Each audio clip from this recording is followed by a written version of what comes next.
Hello दोस्तों, मैं अंकित थवाइट आप सभी का हमारे यूट्यूब चैनल थवाइट लर्निंग क्लासेस में स्वागत करता हूं। आज से हम एक नया सीरीज़ स्टार्ट करने वाले हैं जिसमें हम कक्षा 12 का फिजिक्स पढ़ेंगे। अब कक्षा 12 का फिजिक्स हम दो प्रकार से पढ़ सकते हैं। एक होता है जानकारी के लिए, ये जानकारियाँ कहाँ काम आएंगी आपके कॉलेजेस में और आगे आप जो प्रतियोगिता परीक्षाएँ दिलाएंगे उसमें काम आएगी। और दूसरा, हम एक अच्छे नंबर के लिए इसका तैयारी कर सकते हैं। कहने का मतलब 12th का तैयारी फिजिक्स का हम दो तरीके से कर सकते हैं, या तो जानकारी के लिए या तो नंबर के लिए। जैसे कि हमारा जो बुक है, बुक में क्या है, बहुत सारे बातें हैं, लेकिन अगर हमको अच्छा नंबर ही स्कोर करना है तो उन सारी चीज़ों को जानना हमको आवश्यक नहीं है। तो हम इसी प्रकार से इस सीरीज़ को जारी रखेंगे जिसमें हम 12th में अच्छे नंबर के लिए लाने के लिए प्रयास करेंगे। जो इसलिए हम क्या करेंगे, इसको ब्लूप्रिंट के हिसाब से पढ़ेंगे। तो आज से हम इसका सीरीज़ का स्टार्ट करते हैं। तो सबसे पहले हम देखेंगे इकाई 1। तो इकाई 1 का नाम क्या है, स्थिर विद्युत। स्थिर विद्युत क्या होता है?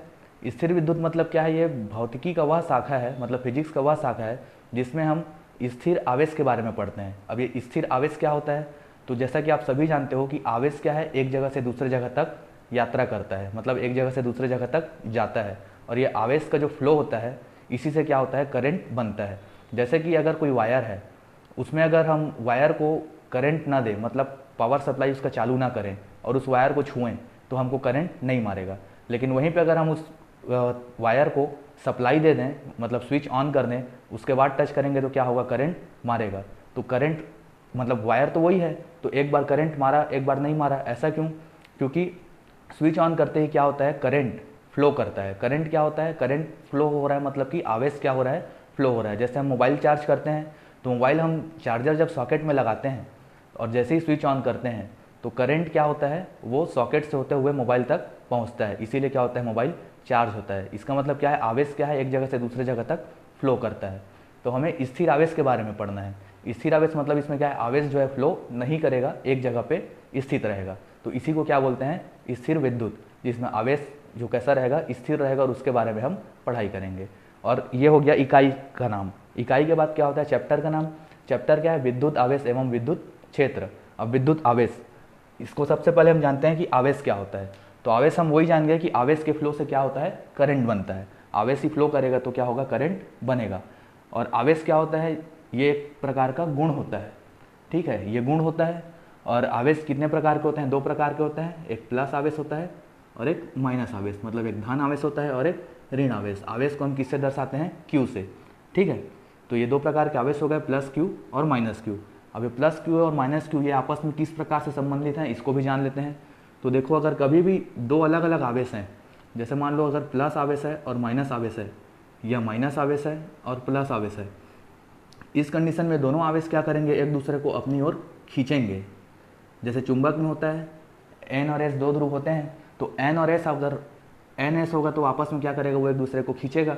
लेकिन उसी को अगर एन एन हो या एस एस हो, मतलब वही अगर प्लस क्यू और प्लस क्यू ही हो या माइनस क्यू और माइनस क्यू हो, तो ये क्या करेंगे, ये एक दूसरे को ढकेलेंगे, मतलब प्रतिकर्षित करेंगे। इसमें क्या है, दोनों में, इस दोनों कंडीशन में आकर्षित करेंगे आवेश एक दूसरे को, और इन दोनों कंडीशन में आवेश क्या है, एक दूसरे को प्रतिकर्षित करेंगे। ये वही समझ लो कि अलग अलग अगर है तो एक दूसरे के भी साथ आएगा, और सेम है तो एक दूसरे के विपरीत जाएगा। तो इस प्रकार से आवेश क्या होता है, आवेश एक पदार्थ का गुण, मतलब आवेश एक गुण होता है जो कि फ्लो करता है, और आवेश के फ्लो से ही करंट बनता है। और आवेशों का आपस में इस प्रकार से रिलेशन होता है कि वो कब आकर्षित करेंगे और कब प्रतिकर्षित करेंगे। ये होता है विद्युत आवेश। अब प्लस क्यू और माइनस क्यू बनता कब है, ये भी जान जाते हैं हम। तो प्लस क्यू और माइनस क्यू कैसे बनता है, ये समझाता हूँ मैं, सिंपल। होता क्या है, देखो, कोई भी पदार्थ है, पदार्थ किससे मिलकर बनता है, अणुओं से, और अणु किससे मिलकर बनते हैं, परमाणुओं से। तो परमाणुओं में क्या क्या होता है, आपको पता ही है। परमाणु में क्या होता है, एक नाभिक होता है ना, और उसके चारों ओर क्या होते हैं, कक्षाएं होते हैं, जिसमें क्या है, इलेक्ट्रॉन घूमते रहता है। ये नाभिक हो गया, बीच वाला हिस्सा, इसको बोलते हैं नाभिक, ठीक। नाभिक में क्या क्या रहता है, प्रोटॉन रहता है और न्यूट्रॉन रहता है, जिसमें प्रोटॉन में प्लस चार्ज होता है, न्यूट्रॉन में न्यूट्रल रहता है न्यूट्रॉन। और इलेक्ट्रॉन क्या होता है, ये कक्षाओं में घूमते रहते हैं गोल गोल। तो इसमें होता क्या है, मान लो यहाँ पे देखो, ये समझ में आ रहा है कि ये इलेक्ट्रॉन जो है इसके गोल गोल घूम रहे हैं, मतलब कि ये जो नाभिक है ये इन इलेक्ट्रॉनों में एक प्रकार का बल लगा रहा है, वो बल क्या है इसको अपनी ओर खींच के रखा है, इसीलिए वे उसमें गोल गोल घूम रहे हैं। तो जो पास के इलेक्ट्रॉन रहेंगे उसमें इसके द्वारा जो लगाया गया बल है वो क्या होगा, ज़्यादा होगा, प्रबल होगा। इससे जस्ट बाद वाले इलेक्ट्रॉन में इसके तुलना में कम बल लगेगा। और वैसे ही लास्ट वाले इलेक्ट्रॉन में पहुंच जाओगे उसमें सबसे कम बल लगेगा बाकी इलेक्ट्रॉनों के तुलना से। तो अगर हम इसको कुछ बाह्य ऊर्जा दें, ठीक है, बाह्य ऊर्जा देंगे, इसको कोई भी बाहरी ऊर्जा देंगे, तो क्या होता है, ये इलेक्ट्रॉन यहाँ से क्या होता है, निकल जाता है और दूसरे पदार्थ में जाकर जुड़ जाता है। तो ये जो इलेक्ट्रॉन जिस पदार्थ या जिस परमाणु से निकला उसमें जो आवेश रहता है वो +Q रहता है, और ये जो इलेक्ट्रॉन है वो जिस पदार्थ में जाकर जुड़ता है उसमें क्या रहता है, -Q आवेश रहता है। इलेक्ट्रॉन मतलब क्या है, एक प्रकार का आवेश ही होता है, इसलिए आवेश क्या है, द्रव्यमानहीन संभव नहीं है, ठीक है, लेकिन द्रव्यमान आवेशहीन संभव है। कैसे बोल रहा हूँ कि इलेक्ट्रॉन है तो इलेक्ट्रॉन जो है इसका कुछ ना कुछ भार रहता है, और उसी प्रकार आवेश का भी कुछ ना कुछ भार रहता है, ये बिना भार के नहीं हो सकता। लेकिन जो कोई भार वाला सामान है वो बिना आवेश के हो सकता है, जैसे न्यूट्रॉन को ही देख लो, ये क्या होता है, न्यूट्रल होता है, तो इसमें आवेश तो है नहीं। तो द्रव्यमान क्या है, आवेश के बिना रह सकता है, लेकिन आवेश क्या है, द्रव्यमान के बिना नहीं हो सकता, संभव नहीं है। तो इस प्रकार से क्या है, प्लस आवेश और माइनस आवेश बनता है, जिससे इलेक्ट्रॉन निकलता है। इलेक्ट्रॉन मतलब एक प्रकार का आवेश ही होता है, जो तार में जो फ्लो करता है करंट, वो इलेक्ट्रॉन ही तो फ्लो करता है, उसी को हम करंट बोलते हैं। और वो करंट कैसा होता है, आवेश के फ्लो होने से बनता है। तो इस प्रकार से आवेश क्या है, बनता है। ठीक है, हम बेसिक चीज़ों को पहले समझेंगे, जिससे क्या है बड़े बड़े क्वेश्चन हम बना सकते हैं। इस चैप्टर से, इस यूनिट से एक 5 नंबर का क्वेश्चन आएगा, और एक 2 नंबर का क्वेश्चन आएगा, और एक 1 नंबर का क्वेश्चन आएगा। तो हम ये 2 नंबर और 5 नंबर का तैयारी करेंगे, 1 नंबर वाला ऑटोमेटिक हो जाएगा। तो 5 नंबर के लिए क्या है, हम सीधा बड़े क्वेश्चन बनाएंगे, तो उसमें जो जो चीज़ें यूज़ होंगी ज़रूरी नहीं है वो समझ में आए, इसलिए हम छोटे छोटे चीज़ों को पहले समझ कर चलेंगे। इस प्रकार से क्या होता है, विद्युत आवेश क्लियर हो गया होगा। इसके बाद होता है विद्युत क्षेत्र। तो विद्युत क्षेत्र क्या होता है, जैसे कोई भी आवेश है, जैसे +Q हो गया या -Q हो गया, तो ये क्या है, ये निश्चित दूरी तक क्या है, इसका प्रभाव रहता है। ठीक है, कैसे रहता है प्रभाव, ये समझा रहा हूँ। जैसे मान लो गांव के साइड में क्या होता है, मछली पकड़ते हैं, तो मछली पकड़ने के लिए क्या करते हैं, वो तारों को जो है तालाब में छोड़ देते हैं, उसके बाद उसमें क्या करते हैं, करंट फ्लो कराते हैं। तो जैसे ही करंट फ्लो कराते हैं तो क्या है, तालाब में सब तरफ क्या होता है, करंट बह जाता है, मतलब फ्लो करता है। उससे क्या होता है, जो मछली हैं वो मरकर ऊपर आ जाती है। तो तालाब के जिस हिस्से तक, जैसे तालाब है और यहाँ पे 2 वायर हम डाल दिए, ठीक है, और इसको क्या दे दिए, करंट दे दिए, तो जिस हिस्से तक इसका प्रभाव रहेगा, मतलब ऐसा तो नहीं कि सारे तालाब की मछलियाँ ही मरकर ऊपर आ जाती है, नहीं, कुछ सीमित दूरी तक ही रहता है। जैसे इस हिस्से तक इसका प्रभाव है, तो जिस हिस्से तक इसका प्रभाव है यही क्षेत्र क्या कहलाता है, विद्युत क्षेत्र कहलाता है। ठीक है, विद्युत क्षेत्र मतलब आवेश का प्रभाव जहाँ तक रहेगा वो उसका विद्युत क्षेत्र कहलाएगा। तो इस प्रकार से विद्युत आवेश क्या होता है समझ गए, विद्युत क्षेत्र क्या होता है समझ गए, और स्थिर विद्युत क्या होता है ये समझ गए। ये चैप्टर के बारे में हमारा जानकारी यहाँ पे पूरा होता है। अब हम क्या देखेंगे, इस चैप्टर में एक और चीज़ हमको जानना है, वो है चालक। ठीक है, तो चालक क्या होता है, चालक मतलब ऐसा चीज़ जो अपने से होकर किसी वस्तु को या किसी चीज़ को चलाए। ठीक है, जैसे ड्राइवर को भी हम चालक बोलते हैं, क्यों, क्योंकि वो गाड़ी चलाता है। तो वैसे ही चालक मतलब जो अपने में से होकर किसी चीज़ को चलाता है। ठीक है, एक डायरेक्शन से दूसरे डायरेक्शन, एक स्थिति से दूसरी स्थिति तक ले जाता है, उसको क्या बोलते हैं, चालक। अब ये कितने प्रकार के होते हैं, ये होते हैं 3 प्रकार के। पहला क्या होता है, सुचालक। ठीक है, बेसिक चीज़ हम पहले सीखेंगे, तभी आगे हम बड़ा चीज़ बना पाएंगे। तो सुचालक क्या होता है, तो अब देखो हम क्या पढ़ रहे हैं, स्थिर विद्युत पढ़ रहे हैं, मतलब आवेश के बारे में पढ़ रहे हैं। तो आवेश के बारे में पढ़ रहे हैं, तो सुचालक ऐसे पदार्थ होंगे जो आवेश को, है ना, Q को, आवेश को अपने में से होकर दूसरे साइड गुजरने देते हैं। ऐसे पदार्थ क्या कहलाते हैं, सुचालक। अब ये पदार्थ कुछ भी हो सकते हैं, जैसे लोहा है ना, लोहा में करंट मारोगे तो वो एक साइड लगाओगे करंट, दूसरा साइड भी करंट मारेगा। सेम वैसी पानी, जैसे इसलिए तो पानी के सहायता से क्या करते हैं लोग, मछली पकड़ते हैं कई जगह। इसके अलावा क्या हो गया, जैसे हमारे वायर में क्या रहता है, एल्युमिनियम रहता है, तांबा रहता है ना, ये सब क्या होते हैं, सुचालक होते हैं। और सबसे बेहतरीन सुचालक क्या होता है, चांदी से होकर सबसे तेज गति से आवेश एक जगह से दूसरी जगह तक जाता है। तो सुचालक क्या हो गया, समझ गए, ऐसे पदार्थ जो आवेश को अपने से होकर गुजारते हैं या अपने से होकर जाने देते हैं वो कहलाते हैं सुचालक। इसका विपरीत क्या होता है, कुचालक। नाम से ही स्पष्ट है, कुचालक मतलब कि ऐसे पदार्थ जो आवेश को अपने से होकर प्रभावित होने नहीं देते। तो इसमें कौन कौन आएगा, तो इसमें आता है कांच, ठीक है, कांच में करंट एक जगह से दूसरी जगह नहीं जाता है। इसके बाद क्या आएगा, रबर, रबर से भी नहीं जाता है। हम देखो टेप लगाते हैं, क्या करते हैं हम, टेप का उपयोग तो सभी करते हो, जैसे कोई वायर है अगर वो कहीं से छिल जाता है, कट जाता है, तो हम क्या बोलते हैं, वहाँ पे मत छूना, करंट मारेगा, और उसके लिए हम वहाँ क्या लगाते हैं, टेप लगा देते हैं। तो टेप लगाते क्यों हैं, क्योंकि टेप क्या है, विद्युत का कुचालक है। इससे क्या होगा, जो विद्युत फ्लो होते रहेगा, मतलब जो करंट फ्लो होगा, आवेश फ्लो होगा, वो क्या है उस जगह से बाहर ना आ जाए, मतलब टच करने पर करंट ना मारे, इसीलिए वहाँ पे हम क्या करते हैं, टेप लगाते हैं। टेप इसीलिए लगाते हैं क्योंकि वो कुचालक होता है। टेप की जगह वहाँ पे लोहा लगा दो, लोहा को मोड़ दो, तो क्या होगा, फट से करंट मारेगा, क्यों, क्योंकि लोहा सुचालक है। तो इस प्रकार से कुचालक और सुचालक होता है, ठीक है। एक तीसरा क्या होता है, अर्धचालक। अर्धचालक क्या होता है, इसमें समय समय में दोनों प्रकार के गुण दिखाई देते हैं, ठीक है। ये कुचालक और सुचालक दोनों के गुण को रखता है, मतलब एक स्थिति रहेगी, उस स्थिति तक वो कुचालक रहेगा ऐसे करके, लेकिन उस स्थिति के बाद अगर उसको आगे ले जाएंगे तो वो क्या होता है, सुचालक बन जाता है, इलेक्ट्रॉनों का प्रवाह इसमें होने लगता है। तो इस प्रकार से चालक होता है 3 प्रकार का, कुचालक, सुचालक और अर्धचालक, ठीक है। तो आपको जो जो चीज़ें जानना चाहिए मैं वो चीज़ों को आगे बता रहा हूँ। इसके बाद हम देखो सीधा देखते हैं क्या, कूलाम का नियम। ये चीज़ आपको जानना आवश्यक है क्योंकि ये बहुत ही इम्पोर्टेंट है, ठीक है। कूलाम का नियम ये 2 नंबर में भी आ सकता है और 5 नंबर में भी बड़े रूप से दे सकता है। तो कूलाम का नियम जानने से पहले ये जानो कि कूलाम क्या है। कूलाम क्या है, एक साइंटिस्ट थे, ये ऐसे साइंटिस्ट थे जो आवेशों के ऊपर पढ़ाई किए और पढ़ाई करके कुछ निष्कर्ष निकाले और उसी निष्कर्ष को ये दिए, जिसको हम कूलाम का नियम के नाम से जानते हैं। तो देखो फिजिक्स में क्या होता है ना, जैसे सभी नेट चलाते हो तो वेब पेज रहता है, खोलते हो, सर्च करते हो, वेब पेज निकलता है, या इंस्टाग्राम चलाते हो, फेसबुक चलाते हो, व्हाट्सअप चलाते हो, तो वो हमको जो दिखाई देता है इंटरफेस सामने में, सिर्फ उतना ही नहीं होता, उस इंटरफेस को बनाने के लिए क्या है, बहुत सारे कोडिंग लगते हैं, है ना, कोडिंग करते हैं। और कोडिंग क्या रहता है, ऐसे जटिल भाषा में रहता है जिसको सब लोग देख कर नहीं समझ पाएंगे। तो इंटरफेस को देखने के लिए कोडिंग रहता है ना, ठीक उसी प्रकार से क्या है, जितना भी फिजिकल चीज़ है इस दुनिया में, जैसे करंट फ्लो हो रहा है, मोटर चल रहा है ना, हवाई जहाज उड़ रहा है, ट्रेन चल रहा है, सब क्या है, फिजिक्स के ऊपर है। तो वो जिस नियम से काम करते हैं उस नियम को अगर कागज़ में लिखेंगे तो कुछ तो लिखना पड़ेगा ना, कुछ तो मतलब वो नियम का पालन कर रहा है तभी वो चल रहा है। तो उन नियमों को कागज़ में लिखा जाता है, इसीलिए क्या रहता है, वो देखने में अजीब लगता है।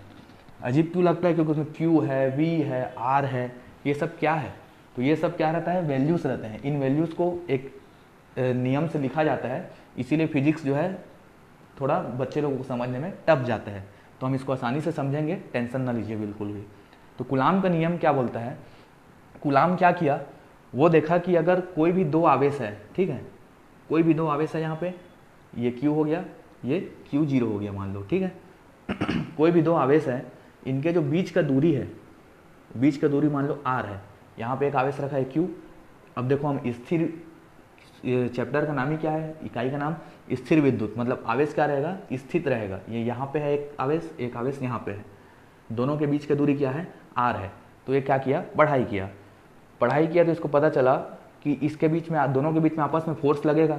अब ये फोर्स कैसा होगा, या तो आकर्षण फोर्स होगा, है ना, या तो प्रतिकर्षण फोर्स होगा, मतलब आकर्षण बल होगा या प्रतिकर्षण बल होगा। ये किस पर निर्भर करता है, इसके चार्ज पर, कि ये प्लस है कि माइनस है, कि माइनस है कि प्लस है, कि plus minus, plus plus, minus minus, मतलब ये कैसा है उसके ऊपर निर्भर करता है। तो इसीलिए क्या लिखा कूलाम अपने, देखो नियम में भी लिखा है कि उसका लिखना है कि किन्हीं 2 बिंदु आवेशों के मध्य लगने वाला आकर्षण या प्रतिकर्षण बल, अब कैसा बल रहेगा वो इस पर निर्भर करेगा, इसलिए स्टेटमेंट में वो दोनों बलों को लेकर चला है कि 2 बिंदु आवेशों के मध्य लगने वाला आकर्षण या प्रतिकर्षण बल उन दोनों आवेशों के गुणनफल के बराबर, है ना। ये दोनों आवेश हो गए, ये दोनों आवेशों को क्या है, इसको चलो Q1 और Q2 ले लो। दोनों आवेशों का गुणनफल का क्या होता है, अनुक्रमानुपाती होता है, ठीक है। और क्या होता है, इन दोनों आवेशों के बीच का जो दूरी है, r है जिनका बीच का दूरी, तो आर के व्युत्क्रमानुपाती होता है। व्युत्क्रमानुपाती मतलब उल्टा, अपॉन में रहता है, भिन्न में रहता है।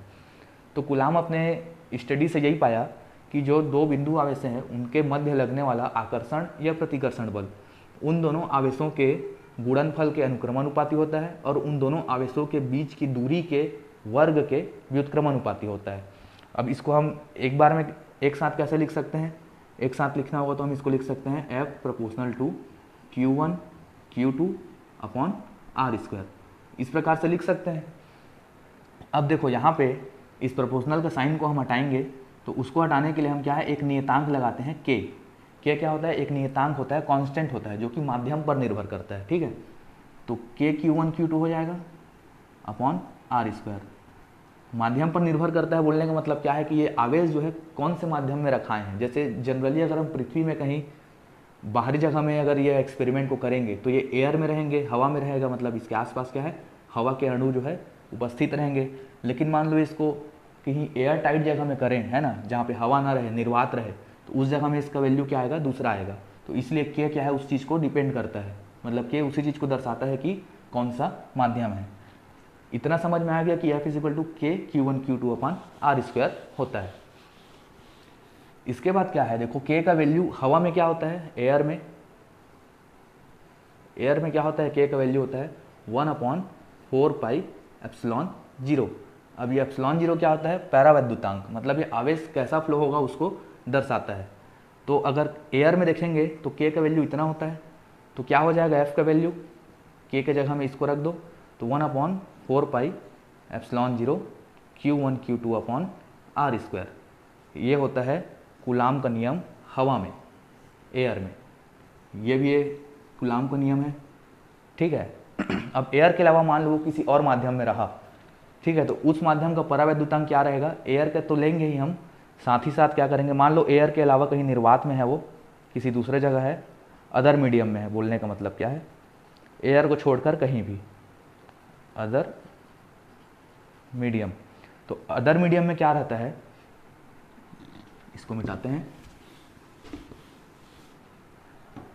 अदर मीडियम में क्या रहेगा, ये 1/4 पाई एप्सिलॉन 0 तो रहेगा ही जो एयर में रहता है, लेकिन एक और जो है आकर जुड़ जाएगा एप्सिलॉन आर। ये क्या है, उस मीडियम को दर्शाएगा जिस मीडियम में वो है। बाकी Q1 Q2 upon R square रहेगा ही रहेगा, ठीक है। अब इसको हम क्या करते हैं, ये एप्सिलॉन 0 और एप्सिलॉन आर, इन दोनों को हम खाली एप्सिलॉन मान लेते हैं। तब ये क्या हो जाएगा, F इज इक्वल टू क्या आता है फिर 1/4 पाई एप्सिलॉन हो जाएगा, ये 0 और r के जगह एप्सिलॉन, और यहाँ क्या है Q1 Q2 upon R square. तो ये क्या होता है, इसी प्रकार से कूलाम का नियम होता है, ठीक है। ये 2 नंबर में भी आ सकता है छोटे रूप में, या 5 नंबर में भी आ सकता है, जिसमें और भी इसमें कुछ जोड़कर पूछ सकता है। तो कूलाम का नियम यहाँ से स्पष्ट हो गया होगा, एकदम आसान भाषा में हम इसको समझने का प्रयास किए, ठीक है। तो इस प्रकार कूलाम का नियम खत्म होता है। देखेंगे कूलाम के नियम के बाद आगे क्या दिया है, विद्युत क्षेत्र। तो विद्युत क्षेत्र क्या होता है आप जान गए, है ना। विद्युत क्षेत्र मतलब कि जो भी आवेश रहता है उसके आसपास जितना दूर तक उसका प्रभाव रहता है उसको क्या बोलते हैं, विद्युत क्षेत्र। विद्युत क्षेत्र को किससे दर्शाते हैं, ई से, ठीक है। ई मतलब इलेक्ट्रिक फील्ड, ये हो गया विद्युत क्षेत्र। अब हम क्या देखते हैं, विद्युत क्षेत्र का तीव्रता। विद्युत क्षेत्र का तीव्रता क्या होता है, विद्युत क्षेत्र मतलब कि क्या है, विद्युत क्षेत्र के किसी भी बिंदु पर, ठीक है, ये विद्युत क्षेत्र मान लो यहाँ पे Q है, आवेश हो गया, इसके आसपास का क्षेत्र क्या हो गया, इसका विद्युत क्षेत्र हो गया। तो विद्युत क्षेत्र के किसी बिंदु पर, ठीक है, कोई सा भी बिंदु, इस बिंदु पर जो है स्थिर धन आवेश, हम क्या पढ़ रहे हैं, कुछ चैप्टर का नाम क्या है, स्थिर विद्युत, मतलब उसमें हम क्या पढ़ेंगे, स्थित आवेश के बारे में, मतलब आवेश एक जगह रहे उसके बारे में पढ़ेंगे। तो विद्युत क्षेत्र के किसी भी बिंदु पर स्थित एकांक जो धन आवेश है, वो जितने बल का अनुभव करेगा, जितना फोर्स का ये एक्सपीरियंस करेगा, जितने भी फोर्स का ये अनुभव करेगा, वही क्या कहलाता है, विद्युत क्षेत्र का तीव्रता। बोलने का मतलब क्या रहता है, जो ई है, ई जो है जितने बल का अनुभव करेगा, एकांक धन आवेश इसका Q0, ठीक है। तो ई इक्वल टू क्या हो जाता है, F/Q0, मतलब कि एकांक, इसका मतलब क्या है, ई है विद्युत क्षेत्र का तीव्रता, ये फोर्स अपॉन Q0, Q0 मतलब कि आवेश। तो इसको Q0 क्यों लिए हैं, क्योंकि इसको हमको जितना हो सके उतना कम से कम लेना है, तो इसको Q ना लेकर हम Q0 लिख दिए हैं। कम से कम क्यों लेते हैं, कम लेंगे तो ये इसको क्या है, ज़्यादा प्रभावित नहीं करेगा, और इसका मिनिमम कितना कम ले सकते हैं, जितना इलेक्ट्रॉन हो सकता है उससे कम नहीं ले सकते, ठीक है। तो विद्युत क्षेत्र की तीव्रता क्या हो गया, E is equal to F/Q0। अब देखो फिजिक्स में एक और चीज़ इंपॉर्टेंट रहता है, वो क्या रहता है, मात्रक। मात्रक मतलब क्या होता है, किसी भी चीज़ को मापने का जो चीज़ रहता है, उसको मापने का मतलब जो क्वांटिटी रहता है, उसको क्या बोलते हैं, मात्रक, मतलब जिस चीज़ से मापा जाता है।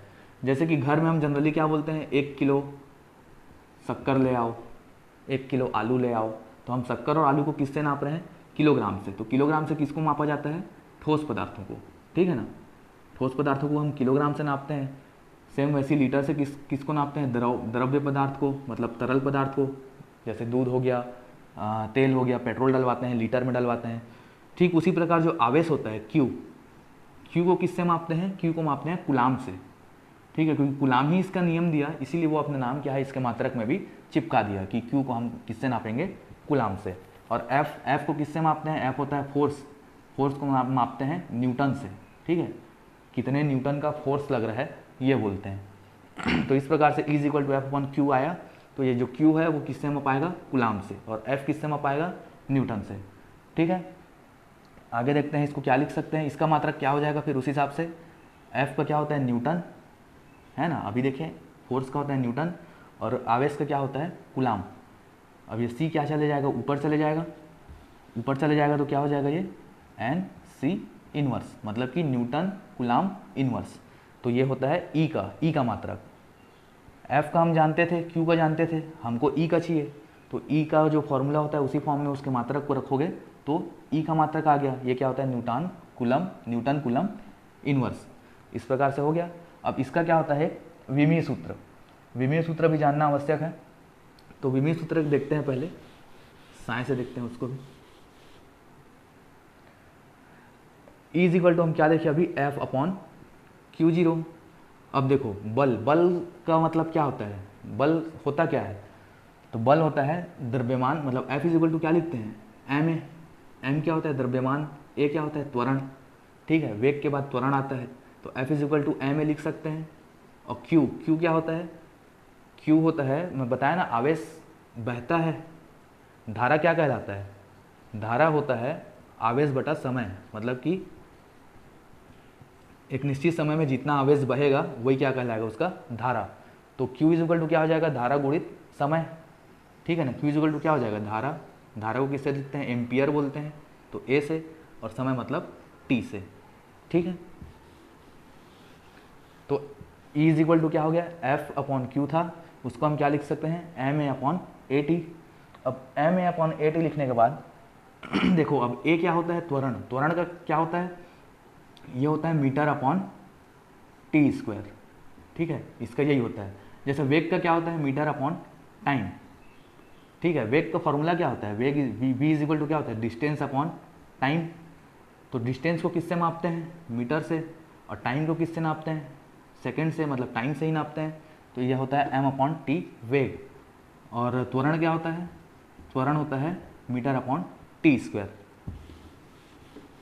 मास को किससे मापते हैं, किलोग्राम से, और ए को किससे मापते हैं, मीटर/t² से, ठीक है। ये ma का हो गया।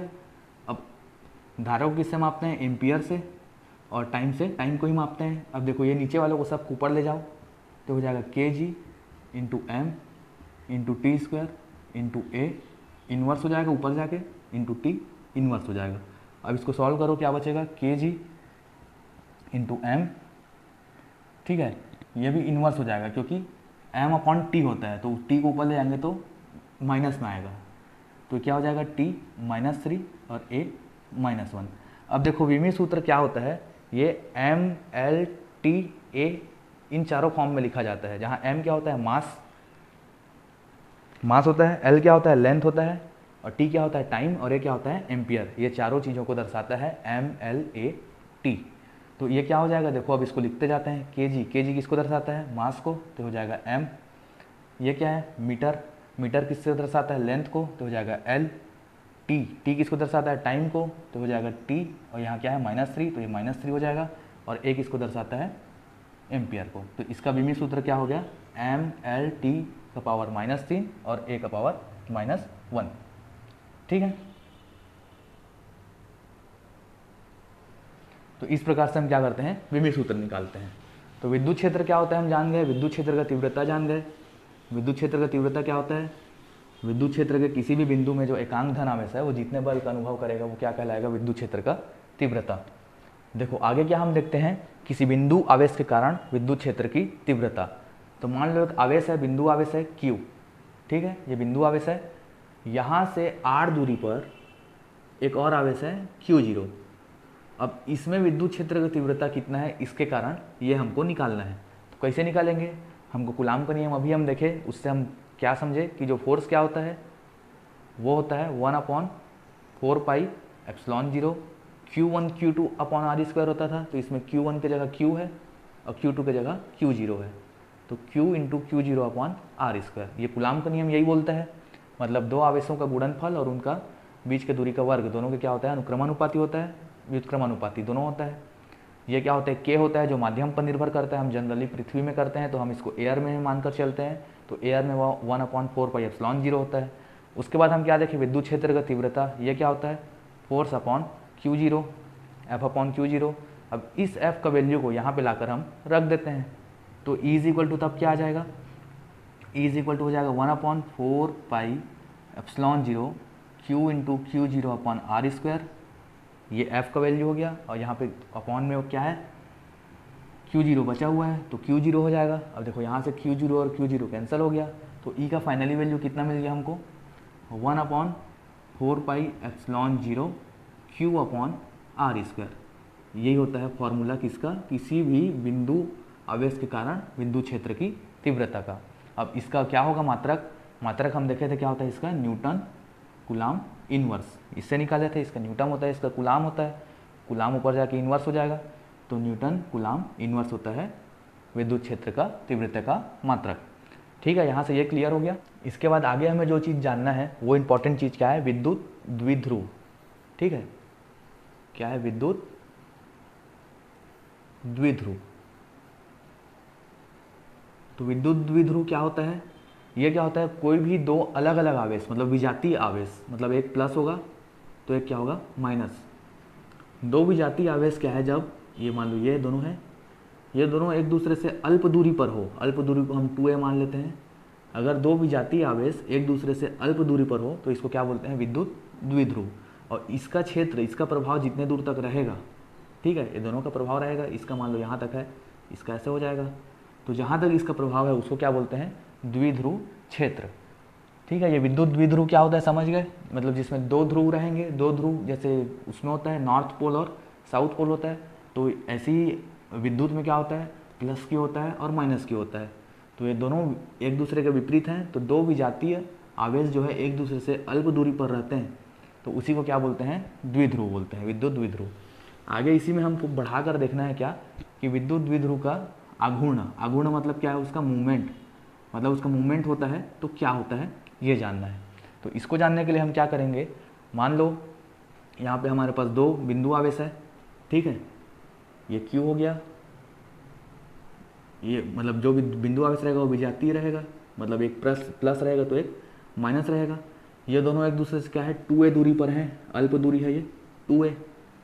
तो जब ये दो बिंदु आवेश एक दूसरे से अल्प दूरी पर जब रखाए रहते हैं, दो विजातीय आवेश एक दूसरे से अल्प दूरी पर रखाए रहते हैं, तो विद्युत द्विध्रुव आघूर्ण क्या होता है, इसको P से दर्शाते हैं। P मतलब होता है विद्युत द्विध्रुव आघूर्ण। तो P इज इक्वल टू क्या होता है, कोई भी एक आवेश और उनके बीच की दूरी का गुणनफल के क्या होता है, बराबर होता है। विद्युत द्विध्रुव आघूर्ण क्या होता है, तो विद्युत द्विध्रुव आघूर्ण, ठीक है, दो विजातीय आवेश जो एक दूसरे से अल्प दूरी पर रखाए हैं, तब उसमें से एक आवेश और उनके बीच के दूरी का गुणनफल का बराबर होता है विद्युत द्विध्रुव आघूर्ण। P इज इक्वल टू क्या होता है, Q इंटू 2a। अब इसका जैसे हम ये निकालेंगे, क्या निकालेंगे, मात्रक निकालते हैं। तो मात्रक कैसे निकालेंगे, देखो Q का मात्रक क्या होता है हम जानते हैं, अभी देखे थे, कूलाम होता है। A क्या है यहाँ पे, 2a क्या है, डिस्टेंस है, दूरी दिखा रहा है, तो दूरी दिखा रहा है मतलब ये किस में ना पाएगा, मीटर में। तो इसका जो P का जो मात्रक क्या हो गया, cm, मतलब कूलाम मीटर। ठीक है, कूलाम मीटर क्या होता है, इसका मात्रक होता है। और इसके अलावा क्या होता है इसमें, इसका विमी सूत्र निकालोगे तो विमी सूत्र भी इसका वैसे ही निकलेगा। ठीक है, Q को क्या बोलते हैं, धारा गुणित समय, मतलब A इंटू टी हो जाएगा। और धारा गुणित समय क्यों होता है ये भी देख लिए थे, 2 का मतलब नहीं है, यहाँ पे जो चीज़ पता नहीं है उसको लेते हैं। और A डिस्टेंस होता है, ये इसका क्या होता है, मीटर। तो ये क्या हो गया, सीधा सीधा देखो MLT बताया था मैं, MLT और A इन चारों से क्या निकलता है, विमी सूत्र। तो इसमें m क्या दर्शाता है, m दर्शाता है द्रव्यमान को, मास को। तो यहाँ मास वाला कोई चीज़ है क्या, नहीं है, तो m का हम क्या लेंगे, पावर 0 लेंगे। l मतलब लेंथ, लेंथ वाला कोई चीज़ है क्या, मीटर है, हाँ 1 है, तो लेंथ में ले लेंगे 1 ऐसा करके, और नहीं लिखेंगे तो भी चलेगा 1 को, लेकिन हम लिख दिए हैं। t है, बिल्कुल है, t है एक ठो, और एम्पियर भी है, तो हाँ है। तो इसका भी सूत्र क्या हो गया, m0 L1 T1 A1। देखो ये क्वेश्चन में पूछ सकते हैं ना, विद्युत द्विध्रुव आघूर्ण क्या होता है उसको बताइए, और उसका मात्रक और उसका विमीय सूत्र भी बताइए। तो इस प्रकार से हम इसका मात्रक और विमीय सूत्र बता सकते हैं। ये 1 को नहीं लिखोगे तो भी चलेगा, ठीक है। इस प्रकार से विद्युत द्विध्रुव आघूर्ण क्या होता है समझ में आया। हम अभी देखें कि विद्युत द्विध्रुव क्या होता है। अब आगे क्या देखेंगे, विद्युत द्विध्रुव के कारण विद्युत क्षेत्र की तीव्रता, ठीक है। विद्युत द्विध्रुव के कारण विद्युत क्षेत्र की तीव्रता, ठीक है। इसको समझ लेना, शॉर्ट में लिख दिया हूं मैं, विद्युत द्विध्रुव के कारण विद्युत क्षेत्र की तीव्रता। तो विद्युत द्विध्रुव क्या होता है जान गए, जिसमें क्या रहेगा, दो आवेश रहेगा, दोनों आवेश क्या रहेगा, एक दूसरे से विपरीत रहेगा। अगर एक प्लस क्यू है तो एक क्या रहेगा, माइनस क्यू, ठीक है। इस प्रकार से, और इससे जो है कुछ दूरी पर, देखो इसके बीच, इन दोनों के बीच का दूरी कितना रहेगा पता है हमको, 2a रहेगा, अल्प दूरी, ठीक है। तो ये हो गया इसका केंद्र O, मतलब यहाँ से यहाँ तक कितना हो गया, a हो जाएगा, और यहाँ से यहाँ तक भी कितना हो जाएगा, a हो जाएगा। अब इसके केंद्र से r दूरी पर मान लो कोई बिंदु है, ये r दूरी हो गया, यहाँ पे कोई बिंदु है, मान लो P है, ठीक है। विद्युत द्विध्रुव वाला हम केस बनाए, अलग अलग विजातीय आवेश को रखकर, दोनों के बीच में अल्प दूरी देकर, और इसके केंद्र से r दूरी पर कोई बिंदु है P। तो इस P में विद्युत क्षेत्र की तीव्रता क्या होगा हमको ये जानना है, मतलब इसका यहाँ पे क्या प्रभाव पड़ेगा। तो दो प्रकार से पड़ेगा, एक प्लस क्यू के लिए अलग पड़ेगा और माइनस क्यू के लिए अलग पड़ेगा। तो इसमें दो कंडीशन आएगा। सबसे पहले एग्जाम में लिखोगे तो इसको क्लियर पहले लिखोगे आप कि विद्युत द्विध्रुव का हम कंडीशन लगाए, कैसे लगाए, ये दोनों लिए, बीच का दूरी कम दिए, उसके केंद्र से r दूरी पर जो है एक बिंदु P है, P में हमको विद्युत क्षेत्र की तीव्रता ज्ञात करना है। तो प्लस क्यू के कारण क्या होगा, विद्युत क्षेत्र की तीव्रता। अब देखो यहाँ से यहाँ तक की दूरी क्या होगा, अगर यहाँ से यहाँ तक की दूरी क्या है, a है, और यहाँ से यहाँ तक की दूरी r है, तो इस पूरे r में अगर हम इस a को घटा देंगे तो इतना बचेगा ना, तो ये क्या कहलाएगा, Q से लेके P तक का दूरी। इसको हम नाम दे देते हैं, इसको A दे देते हैं, इसको B दे देते हैं। तो AP का दूरी कितना हो गया, प्लस Q के कारण क्या लग रहा है, विद्युत क्षेत्र का तीव्रता। उसके लिए हम पहले AP का दूरी निकाल लेते हैं। तो AP का दूरी क्या हो जाएगा, R माइनस A, ठीक है, ये हो जाएगा AP का दूरी। अब हम जानते हैं विद्युत क्षेत्र का तीव्रता क्या होता है, E is equal to 1/4 pi epsilon 0, क्या लिखे थे हम, Q1 Q2 अपान R स्क्वायर। तो वहाँ Q1 Q2 क्या था, ये दोनों था। अब हम यहाँ पे सिर्फ प्लस Q के कारण देख रहे हैं, इसके कारण, तो Q1 Q2 ना होकर खाली क्या होगा, Q होगा। अब Q अपान क्या होगा, R स्क्वायर, मतलब कि दूरी का स्क्वायर। तो यहाँ पे दूरी क्या है हमारा, R माइनस ए, यहाँ से यहाँ तक का बीच का दूरी R माइनस ए है, तो R माइनस ए का स्क्वायर हो जाएगा। ये क्या हो जाएगा, प्लस Q के कारण हो रहा है ना, तो E प्लस Q के कारण लिख देते हैं। अगला देखते हैं माइनस Q के कारण, मतलब इसके कारण, ठीक है। इसके कारण बिंदु P में क्या फर्क पड़ रहा है, तो इसके कारण भी यही पड़ेगा, एप्सिलॉन 0। माइनस Q के कारण क्या पड़ रहा है देख रहे हैं, Q अपान, अब देखो यहाँ से यहाँ तक का दूरी हमको चाहिए, यहाँ से लेके यहाँ तक का दूरी चाहिए, है ना, इस बिंदु से लेके इस बिंदु तक का दूरी। तो इतना दूरी A है, इतना दूरी R है, तो इतना दूरी क्या हो जाएगा, R प्लस A। तो वो यहाँ रख देते हैं, दूरी का स्क्वायर होता है, तो R प्लस A का स्क्वायर, ठीक है। यहाँ पे हमको दो चीज़ मिल गया, E प्लस Q के कारण विद्युत क्षेत्र की तीव्रता कितना हो रहा है ये, और E माइनस Q के कारण विद्युत क्षेत्र की तीव्रता कितना हो रहा है ये। तो अगर हम E नेट निकालेंगे, ठीक है, E नेट निकालेंगे, तो जो जिसमें माइनस हो रहा है, मतलब इसका नीचे वाला संख्या क्या आएगा, छोटा आएगा, मतलब इसका हर छोटा आएगा, हर छोटा आएगा तो ये बड़ा होगा, अगर हर बड़ा होगा तो ये छोटा होगा। तो जो बड़ा होगा ये वाला बड़ा होगा, तो इससे हम इसको क्या करते हैं, घटा देते हैं। क्या हो जाएगा, E प्लस Q से E माइनस Q को घटा देंगे तो क्या हो जाएगा, E नेट मिल जाएगा। E प्लस Q से E माइनस Q को घटाएंगे तो देखो क्या है, E प्लस Q से E माइनस Q को घटाएंगे तो कितना आएगा देखते हैं, ठीक है। E net is equal to कितना हो जाएगा,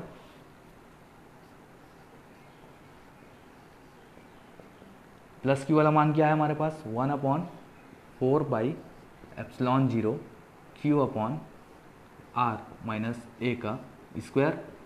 अब इसमें हमको घटाना है ये वाला माइनस क्यू वाला, ये कितना है 1/4π/0 Q/r प्लस ए का स्क्वायर। ठीक है, ये नीचे वाले को मिटा देते हैं। अब ये दोनों वैल्यूज़ थे हमारे।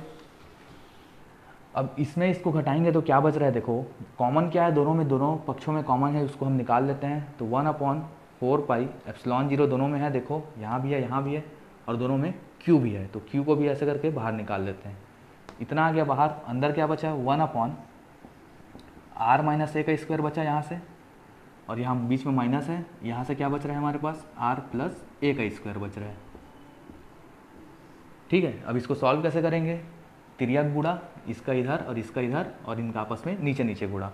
सॉल्व करते हैं, क्या आता है देखते हैं। Q/4π/0 वो r प्लस ए का स्क्वायर इधर आ जाएगा, और माइनस r माइनस ए का स्क्वायर, इसका इससे हो गया गुणा, बीच में माइनस है तो माइनस डाले हैं, और इन दोनों का आपस में गुणा हो जाएगा। तो क्या बचेगा r माइनस ए का स्क्वायर और r प्लस ए का स्क्वायर। यहाँ तक क्लियर समझ में आया। अब यहाँ से आगे क्या होगा, आगे अब हम इसको कैसे लिख सकते हैं, इसको ओपन करते हैं। ओपन करेंगे तो क्या होगा, ये E net is equal to चल रहा है ना, ये Q/4π/0 तो बाहर ही आ चुका है, तो इसको बाहर लिख देते हैं। अब इसको ओपन करते हैं, क्या हो जाएगा a square plus B square plus 2ab होगा, और ये माइनस ये क्या हो जाएगा a square plus B square, ये हो जाएगा माइनस 2ab हो जाएगा, क्योंकि ये माइनस में है। और नीचे वाला क्या हो जाएगा, इसको हम क्या लिख सकते हैं r स्क्वायर माइनस ए स्क्वायर और पूरे का स्क्वायर, इतना लिख सकते हैं। r स्क्वायर माइनस ए स्क्वायर पूरे का स्क्वायर फॉर्मूला से। अब ये आगे क्या होगा, आगे देखो ये माइनस को अंदर गुणा कर देते हैं, ब्रैकेट को ओपन कर देते हैं, तो क्या बच रहा है यहाँ पे Q/4π/0। ये देखो एग्ज़ाम के लिए बहुत ही इंपॉर्टेंट क्वेश्चन है, ये आता ही है, तो इसको मिस मत करना। r स्क्वायर माइनस ए स्क्वायर प्लस माइनस के अंदर इससे गुणा हुआ तो माइनस ए r स्क्वायर हो गया, ये माइनस ए स्क्वायर हो गया, और माइनस इंटू माइनस प्लस हो गया, ये क्या हो जाएगा 2ra। ठीक है, नीचे में क्या बच रहा है हमारे पास r माइनस ए का स्क्वायर। अब देखो यहाँ से ये r स्क्वायर प्लस में है, ये माइनस में है कैंसिल, ये प्लस में है, ये माइनस में है कैंसिल, और ये दोनों आपस में जुड़ जाएंगे। तो यहाँ पे हमको क्या मिल रहा है Q/4π/0, ये दोनों जुड़कर क्या हो गए 4ra अपॉन, यहाँ से क्या बच रहा है r स्क्वायर माइनस ए स्क्वायर पूरे का स्क्वायर। अब यहाँ से हमको छोटा चीज़ एक ध्यान देना है कि मान लो जो a का जो दूरी है, ठीक है, वो r से बहुत कम है। ठीक है, हम जो डायग्राम देखे थे ऐसे करके डायग्राम था, ये 2a था इसका दूरी, और यहाँ पे एक बिंदु था जिसका हमको निकालना था, यहाँ से यहाँ तक की दूरी कितना था r था। ठीक है, ये जो r है मान लो वो a से बहुत बड़ा है, मतलब जो a है वो r से बहुत छोटा है, तो इस स्थिति में क्या करेंगे a को हम नगण्य कर देंगे, नेगलेक्ट कर देंगे। तो a को जब नगण्य करेंगे तो जहाँ जहाँ से a है वहाँ से a हट जाएगा। ठीक है, तो क्या बचेगा यहाँ पे E net is equal to ये Q/4π/0 तो रहेगा ही 4π/0। क्या क्या बच रहा है ऊपर में देखो, ये 4 है और ये r है, a हो गया गायब, नीचे से क्या बचेगा a, ये पूरा गायब हो गया। ठीक है, ये गायब हो गया तो r स्क्वायर का स्क्वायर बच रहा है, तो ये क्या हो जाएगा r का पावर 4 हो जाएगा यहाँ से। अब r की पावर ये 4 हो गया, यहाँ से ये एक r कैंसिल, यहाँ से ये एक r कैंसिल, कितना बचा 3r। ठीक है, ये वाले a को कैंसिल मत करो, एक सेकेंड।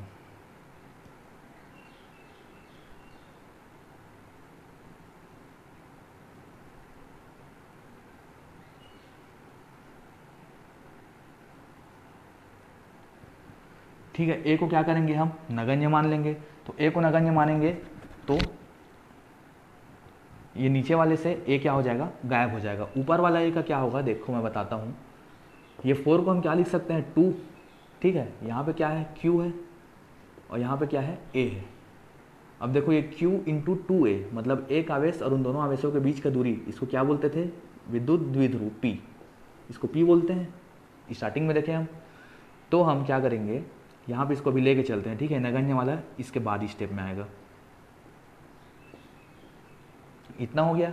अब यहाँ से हम देखो P लिख सकते हैं और बचेगा क्या, यहाँ पे 2 एक बच रहा है, और बाकी जो 2 है और A है और Q है उसको P लिख सकते हैं, और एक R बच रहा है यहाँ पे, ये वाला R। और नीचे क्या बच रहा है, 4 पाई epsilon 0 R square minus A square पूरे का स्क्वायर, इतना बच रहा है। अब हम क्या करेंगे, A को अब यहाँ से हम नगण्य करेंगे। A को नगण्य करेंगे तो क्या हो जाएगा, ये देखो ये पहले तो ये कट जाएगा, तो 1/2 पाई एप्सिलॉन 0 यहाँ से बचा, यहाँ से P और R बच रहा है। अब इसमें हम क्या करेंगे, A को नगण्य मानेंगे तो ये हो जाएगा गायब, ये गायब हो जाएगा, तो R स्क्वायर का स्क्वायर क्या हो जाएगा, R की पावर 4। यहाँ से ये R कैंसिल, यहाँ से ये R कैंसिल, यहाँ 3 बचेगा।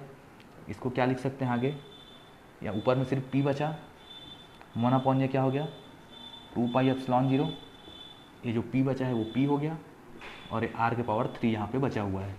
तो इस प्रकार से एक इसका वैल्यू आ गया, ई नेट का वैल्यू आ गया, विद्युत द्विध्रुव के कारण विद्युत क्षेत्र की तीव्रता जब जो बिंदु है वो क्या है, अक्षीय स्थिति में रहे। ठीक है, इसको भी दो प्रकार से निकालते हैं, एक निरक्षीय स्थिति में निकालेंगे, एक अक्षीय स्थिति में निकालेंगे। तो पहला कंडीशन था अक्षीय स्थिति वाला, ठीक है, ये मेरे को शुरू में बताना था, अभी याद आ रहा है, तो इसको अक्षीय स्थिति वाला बोलेंगे। ठीक है, तो ये होता है फॉर्मूला उसका। तो अक्षीय स्थिति हम देखे अभी, उसमें समझ में आया ई नेट का वैल्यू कैसे निकलेगा, उसको एक बार, दो बार, 3 बार देखो, समझ में आ जाएगा। दूसरा पॉइंट क्या है, निरक्षीय स्थिति। ठीक है, मतलब उसके अक्ष में ना हो, अक्ष मतलब तो समझते हो, जैसे ये था पहला जो निकाले थे, उसमें बिंदु यहाँ पे था, ये माइनस क्यू था, ये प्लस क्यू था, और यहाँ पे बिंदु था, तो ये इसके अक्ष में है। देखो इस बार क्या करेंगे, अक्ष में ना लेकर इसको उसके निरक्ष में ले लेंगे, मतलब उसके विपरीत, तो ये ले लेंगे। तो इसके बीच का दूरी क्या है, मान लो r है, ठीक है, माइनस क्यू प्लस क्यू का दूरी बीच का क्या है, 2a है, और इसको भी हम ऐसे करके जोड़ देते हैं। ठीक है, ये क्या हो गया a, ये बिंदु है, बिंदु को हम P मानते हैं, पॉइंट बोलते हैं, ये हो गया P, ये हो गया A, ये हो गया B। इतना डायग्राम था, ये समझने लायक था। इसको देखो आगे ऐसे बढ़ा सकते हैं, तो ये विद्युत क्षेत्र की तीव्रता को दर्शाएगा। यहाँ पे थीटा कोण बनेगा, यहाँ पे थीटा कोण बनेगा, जो भी कोण बन रहा है थीटा ही मान लेते हैं उसको, ये भी थीटा बनेगा और ये भी थीटा बनेगा। तो ये हो गया डायग्राम। डायग्राम में आपको यही समझना है कि विद्युत द्विध्रुव का स्थिति हम उत्पन्न किए, दो विपरीत सजातीय आवेश लिए, उन आवेशों के बीच की दूरी अल्प है जो 2a है, और इसके निरक्षीय बिंदु में एक है बिंदु P, उसी में हमको क्या करना है, विद्युत क्षेत्र का तीव्रता ज्ञात करना है। तो इसके केंद्र से बिंदु P के बीच की दूरी कितना है, r है। इतना सबको हमको लिखना है पहले डायग्राम से, और उसका डायग्राम बनाना है, या डायग्राम और उसको साथ में अगल बगल लेके चलना एग्जाम में भी। अब यहाँ पे फिर दो कंडीशन बनेगा, एक इसके कारण, एक इसके कारण। इसमें हमको कितना विद्युत क्षेत्र का तीव्रता लग रहा है वो जानना है, इसके कारण अलग लगेगा, इसके कारण अलग लगेगा। पहले इसके कारण देखते हैं क्या होता है, वही स्टेप फॉलो करेंगे जो पहले किए थे। तो प्लस क्यू आवेश के कारण कितना लग रहा है विद्युत क्षेत्र का तीव्रता, ई क्या हो जाएगा, प्लस क्यू हो जाएगा। ई प्लस क्यू देखोगे उसके बाद क्या होता है, हम जानते हैं क्या आ रहा था, ये 1/4 पाई एप्सिलॉन 0। फिर क्या आता था, आवेश और उनके बीच का दूरी। तो यहाँ पे आवेश क्या है हमारे पास, क्यू है, ये वाला आवेश के कारण निकाल रहे हैं, और उनके बीच का दूरी मतलब ये दूरी कितना है, AP है ना, AP है ना, तो वो लिख दिए। और उसके बाद क्या किए, प्लस क्यू के कारण लिए थे, अब एक बार लेंगे माइनस क्यू के कारण। तो माइनस क्यू के कारण लेंगे तो 1/4 पाई एप्सिलॉन 0 क्यू अपॉन क्या आ जाएगा, ये BP हो जाएगा, इस बार दूरी इसके बीच का, जिसका स्क्वायर रहता है, R स्क्वायर रहता है ना, तो AP स्क्वायर हो जाएगा, BP स्क्वायर हो जाएगा। अब एक चीज़ ध्यान दो कि यहाँ से यहाँ तक की दूरी और यहाँ से यहाँ तक की दूरी, ठीक है, ये दूरी दोनों समान है। केंद्र से अगर हम यहाँ तक लिए हैं तो जितना दूरी ये है उतना दूरी ये है, मतलब कि क्या बोल रहा हूँ मैं, जो AP है वो BP के बराबर है। ठीक है, तो इसको हम दो बार लेके क्यों चले, इसमें सिर्फ यही तो अंतर आ रहा है, बाकी सब चीज़ तो सेम है। तो इसको हम क्या कर सकते हैं, एक ही बार लेके चल सकते हैं।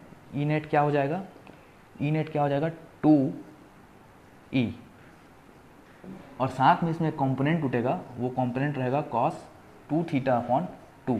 अब ये क्यों आ रहा है ये भी देखते हैं। देखो यहाँ पे ये पहुँचा, तो यहाँ से इसको आगे बढ़ाएंगे तो इधर जाएगा, ये बढ़ाएंगे तो इधर जाएगा। तो जब भी दो हिस्सों में टूटता है तो बीच वाला हिस्सा क्या बनता है, कॉस, ऊपर वाला बनता है साइन। तो इसलिए कॉस लिए। और 2 थीटा क्यों लिए, क्योंकि यहाँ पे 2 थीटा है, जो दोनों को जोड़ेंगे तो 2 थीटा हो जाएगा। और कितने हैं टोटल, 2 हैं, इसलिए 2। तो यहाँ से ये 2 कैंसिल हो जाएगा।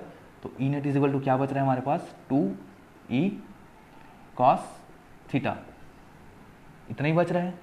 अब देखो आगे क्या करना है इसमें, ये ई नेट का वैल्यू आ रहा था, तो ई नेट का वैल्यू क्या हो जाएगा, अब ई का वैल्यू हम ला के यहाँ पे रख देंगे। तो ई का वैल्यू क्या था हमारे पास, 2 1/4 pi epsilon 0 Q upon A P square या बी पी स्क्वायर, कुछ भी ले सकते हो क्योंकि दोनों क्या है, बराबर है। और साथ में क्या है हमारा, कॉस थीटा। ठीक है, इतना है। अब देखो यहाँ से हमको ए पी का वैल्यू निकालना है और कॉस थीटा का वैल्यू निकालना है। तो उससे हमको क्या मिल जाएगा, ई नेट मिल जाएगा। तो ए बी का वैल्यू देखो कैसे निकालोगे, पाइथागोरस प्रमेय पढ़े हैं। ये देखो एक त्रिभुज बन रहा है जो कि सम कोण है, यहाँ पे लंबवत गया है, मतलब ये सम कोण है, 90 अंश का कोण बनाएगा। तो पाइथागोरस प्रमेय क्या होता है, कर्ण का स्क्वायर इज इक्वल टू लंब का स्क्वायर प्लस आधार का स्क्वायर, यही होता है। तो देखो कर्ण का स्क्वायर मतलब कि ए पी का स्क्वायर। तो ए पी का स्क्वायर क्या हो जाएगा, अगर हम क्या देख रहे हैं, त्रिभुज पी, इसको ओ मान लेते हैं यहाँ पे को, तो पी ओ ए में देख रहे हैं, है ना। तो पी ओ ए में देखेंगे तो क्या होगा, पी ओ ए में कर्ण ये है, तो कर्ण का स्क्वायर इज इक्वल टू लंब, क्या है, ये लंब है। लंब कितना है, आर स्क्वायर प्लस आधार, आधार मतलब इतना दूरी, अगर यहाँ से यहाँ तक का दूरी 2a है तो यहाँ से यहाँ तक का दूरी क्या हो जाएगा, a, तो हो जाएगा a स्क्वायर। तो ए पी स्क्वायर का मान हमको क्या मिल गया, R square plus A square. तो ए पी स्क्वायर की जगह हम ये रख देंगे। और कॉस थीटा का क्या होगा, देखो अब त्रिभुज इसी में ही देखो, पी ओ ए में कॉस थीटा मतलब एक ये चीज़ पढ़ोगे, लाल बटे कक्का। ठीक है, ये समझने के लिए हम बोलते थे इसको। ये क्या होता है, लंब बटा कर्ण, आधार बटा कर्ण, लंब बटा आधार। ये किसको दर्शाता है, साइन कॉस टेन, या उसके विपरीत सेक कोसेक कॉट को दर्शाता है। तो ठीक है, कॉस का क्या हो जाएगा, ये साइन है, ये कॉस है, मतलब आधार बटे कर्ण। ठीक, तो त्रिभुज पी ओ ए में ही, है ना, पी ओ ए में ही कॉस थीटा क्या हो जाएगा, आधार बटे कर्ण। तो इसका आधार क्या है, ये आधार है ए, ठीक है, और कर्ण क्या है, ए पी। ए पी क्या है हमारा, कर्ण है। और ए पी का वैल्यू यहाँ पे, ए पी का वैल्यू, ए पी स्क्वायर का वैल्यू इतना निकला है।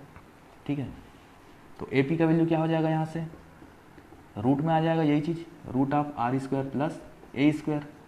तो देखो हमको ए पी का वैल्यू मिल गया, तो इस ए पी का वैल्यू को यहाँ डालेंगे तो कॉस थीटा का वैल्यू मिल जाएगा।